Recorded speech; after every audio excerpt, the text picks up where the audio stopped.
कभी ये मत सोचना कि जो मूर्तियाँ महज मूर्ति हैं क्योंकि वो 2-4 दिनों के लिए है, या वो बस दुकान में पड़ी हुई हैं, तो उसकी क्या शक्ति होगी। तुम्हारा विश्वास ही किसी भी विग्रह में प्राण प्रतिष्ठा कर देता है। जिस क्षण तुम ये सोच रहे हो कि पता नहीं इस मूर्ति में कृपा होती होगी कि नहीं, क्या ये बाबा हैं भी या नहीं, बस विग्रह तो बनी हुई है, दुकान में रखी तो हुई है, पर अगर मैं इससे प्रार्थना करूं तो क्या ये विग्रह सुनेगी, उस क्षण तुम अपना एक विश्वास डाल रहे हो। वो भी एक विश्वास है, एक अलग ही रूप है और तुमने ऐसा विश्वास कई बार डालकर कई जगहों पर मेरी प्राण प्रतिष्ठा की हुई है।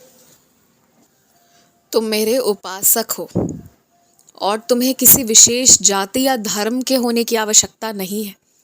बस एक बात मैं तुमसे कहना चाहूँगा, तुम मेरे मंदिरों में जाते हो ना, उसकी तस्वीरें भी खींचो अपनी खुशी के लिए, पर उसे कहीं डालो मत कि कोई देखे, दुनिया वाले देखें। इस चीज़ से थोड़ा बचो। अपनी आध्यात्मिक यात्रा का प्रदर्शन मत करो, उसे गुप्त रखो, क्योंकि अगर वो अभी दिखेगा ना, तो जहाँ तुम्हें बहुत चीज़ें सीख पाओगे ना, वहाँ उस चीज़ में कटौती होती जाएगी, कम चीज़ें फिर सीखने को मिलेंगी, क्योंकि समय दूसरे चीज़ों में व्यय होने लगेगा। फिर ये लोग तुम्हें छोड़ेंगे नहीं, तुमसे ही बहुत सारी बातें पूछेंगे, बहुत कुछ करेंगे, कई बार तुम्हें ऐसा एहसास करवाएंगे कि तुम परम भक्त हो मेरे, और इस तरह करवा देंगे ना कि तुम्हें लगेगा तुमने सब कुछ कर लिया है, अब ज़रूरत ही नहीं है कुछ भी करने की। पर ये चीज़ होनी नहीं चाहिए। इसलिए कभी भी कौन सी पूजा कर रहे हो, कैसे क्या कर रहे हो, ये सब कभी किसी को मत दिखाओ। इन चीज़ों का हिसाब नहीं होना चाहिए किसी के सामने नहीं। ये सिर्फ मेरे तुम्हारे बीच की बात होनी चाहिए। तुम्हें मेरे साथ तस्वीरें लेनी पसंद है, तुम ज़रूर लो, जितनी मर्जी उतनी लो, पर अपने लिए लो, सबके लिए नहीं।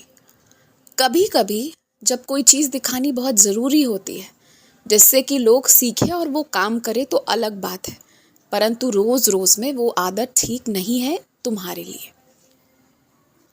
और हाँ, जिस भी मंदिर के पुजारियों और भक्तों से तुम्हें प्रेम मिल रहा है ना, उसे प्राप्त करो, लेकिन उसके दम पर जीना मत शुरू कर देना, क्योंकि वहाँ पर मौजूद सारे के सारे लोग कुछ कुछ समय के लिए, अपने अपने समय के लिए होते हैं जीवन में तुम्हारे।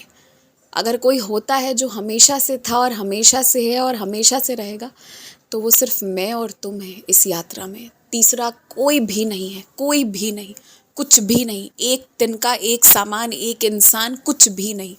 इसलिए और किसी से बहुत घनिष्ठता, बहुत ज़्यादा मित्रता ठीक नहीं है। प्रेम होना चाहिए, बहुत प्रेम होना चाहिए, लेकिन उसके बावजूद भी किसी पर आधारित नहीं होना है, ये ध्यान रखना बस। अगर तुम्हारे घर की कोई विशेष रिवाज है, जैसे माथे पर काला टीका नहीं लगाना है, या फिर तुम्हें स्नान किए बगैर पूजा नहीं करना है, तो ये सारी चीज़ों को मानो। अपने जो तुम्हारी जड़ है ना, उसे पकड़ कर रखो, वही तुम्हें सर्वश्रेष्ठ बनाएंगे। ध्यान रखना इन बातों का। खूब खुश रहो, आयुष्मान भवा, दीर्घायु भवा, यशस्वी भवा। आज तुम्हारे मन की सारी अच्छी इच्छाएं पूर्ण होंगी।